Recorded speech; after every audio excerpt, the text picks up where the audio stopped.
साथियों, आज हम बात करते हैं भ्रष्ट जज सिस्टम के बारे में। इस जानकारी को पूरा समझने के लिए इस वीडियो को अंत तक जरूर देखें, ताकि आप इस जानकारी को समझ सकें और इसके समाधान को समझ सकें, क्योंकि इसका समाधान होना बहुत ज़रूरी है।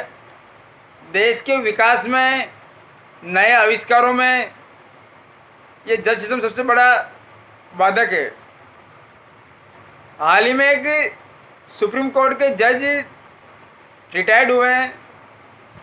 जज दीपक गुप्ता के नाम से हैं, जिन्होंने 6 मई 2020 को बार काउंसिल की एक कार्यक्रम में अपने उद्घोष में कहा है कि देश की न्याय व्यवस्था चंद अमीर घरानों के हाथ में है। तो उन्होंने चंद अमीर घराने जो बताए वो सारे केवल अपने भारतवर्ष के नहीं हैं, वो अमेरिका और यूरोपीय देशों, ब्रिटेन, फ्रांस, जर्मनी आदि के भी अमीर लोग हैं, जो अपने देश की न्याय व्यवस्था पर लगातार अपनी पकड़ बनाए हुए हैं और अपने अनुसार वो देश की न्याय व्यवस्था को चलाते हैं। और वो जिसे चाहते हैं उसी को सुप्रीम कोर्ट में जज की कुर्सी दिला सकते हैं, क्योंकि आप सब समझते हैं सुप्रीम कोर्ट में 33% जज अंकल, भाई, काका भतीजा, पिता पुत्र इस तरह के हैं। तो आप समझ सकते हैं कि किस तरह से भाई भतीजावाद सुप्रीम कोर्ट में चल रहा है। अब उन सुप्रीम कोर्ट में किस तरह की बड़ी गलती की जाती है कि जब दो गरीब लोगों का भी कोई केस आता है, उस केस को भी वो सालों तक खींचते हैं। और किसी औद्योगिक घराने या बड़े उद्योगपति के खिलाफ कोई केस होता है तो उस केस को भी काफ़ी लंबा खींचते हैं। और लंबा खींचने का कारण है कि जो गरीब लोग हैं या जो नागरिक है, सामान्य नागरिक, वो उस औद्योगिक घराने या उद्योगपति को ज़्यादा दिनों तक परेशान नहीं करे, क्योंकि सामान्य नागरिक के पास इतना पैसा नहीं होता है कि वो भ्रष्ट जजों को रिश्वत दे सकें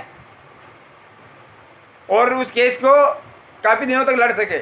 इसीलिए जज सिस्टम अमीरों से, उद्योगपतियों से पैसा लेकर उनके फेवर में फैसले देता है, या जब फैसला उन्हें लगता है कि इनके फेवर में नहीं आने वाला है तो उस केस को काफ़ी लंबा खींचते हैं। लगातार केस को खींचते हैं 20 साल 30 साल तक। इस दौरान न्याय चाहने वाले लोगों की पीढ़ी बदल जाती है।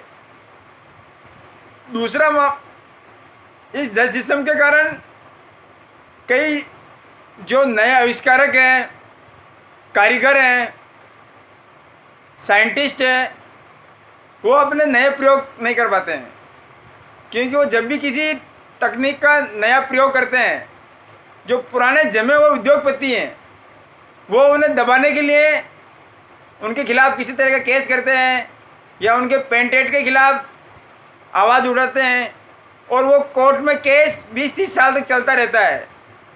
कभी कभी 50 साल भी वो केस चल जाता है। इस दौरान वो जो युवा वैज्ञानिक या युवा आविष्कारक हैं, वो अपना सारा खर्च, जो दिमागी खर्च है, पैसे का खर्च है, वो उस केस पे झोंक देता है।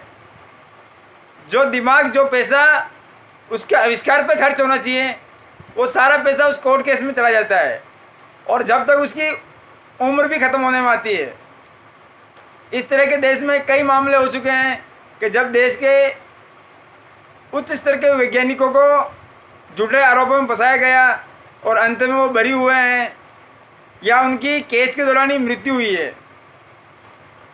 और इस तरह के केसों से बचने के लिए समाधान जूरी सिस्टम है। नागरिक जूरी सिस्टम लागू हो देश में, ये जज सिस्टम ख़त्म हो, तो जूरी सिस्टम लागू होते ही किसी तरह का जटिल से जटिल मामला भी होगा, उसमें 2 से 3 महीने में अपराधी को सज़ा हो सकती है और फैसला आ सकता है। और जूरी सिस्टम लागू करने का जो तरीका है वो बिल्कुल सिंपल तरीका है कि हम देश के बहुसंख्यक नागरिक सरकार से मांग करें, अधिक से अधिक लोग पीएम प्रधानमंत्री को ट्विटर पे ट्वीट भेजें और पोस्ट कार्ड भेजें, तो निश्चित रूप से हम ज्यूरी सिस्टम लागू करवा पाएंगे। और आने वाले चुनावों में जब भी आपके क्षेत्र में कोई चुनाव हो तो चुनाव लड़ने वाले नेताओं से ज्यूरी सिस्टम की मांग आप जरूर करें। उन नेताओं से आप स्पष्ट कहें कि हमारे विकास में सबसे बड़ा बाधक ये जज सिस्टम है, क्योंकि जज सिस्टम के कारण ही नए आविष्कार नहीं हो पाते, नए औद्योगिक घराने पनप नहीं पाते हैं, नए उद्योग नहीं लग पाते हैं, जो बहुत अच्छे कारीगर है वो काम नहीं कर पाते हैं, और देश में सेना के लिए हथियार भी नहीं बन पाते नए। ज्यूरी सिस्टम आने के बाद हथियार भी काफ़ी तेज़ी से बन सकते हैं देश में। अभी हम सारे हथियार आयातित हथियारों पर चल रहे हैं, यहाँ तक कि सेना की राइफलें भी विदेशों से मंगाई जा रही हैं। तो आप सोच सकते हैं कि हम कितने विकास में पीछे हैं, और सबका कारण जज सिस्टम है।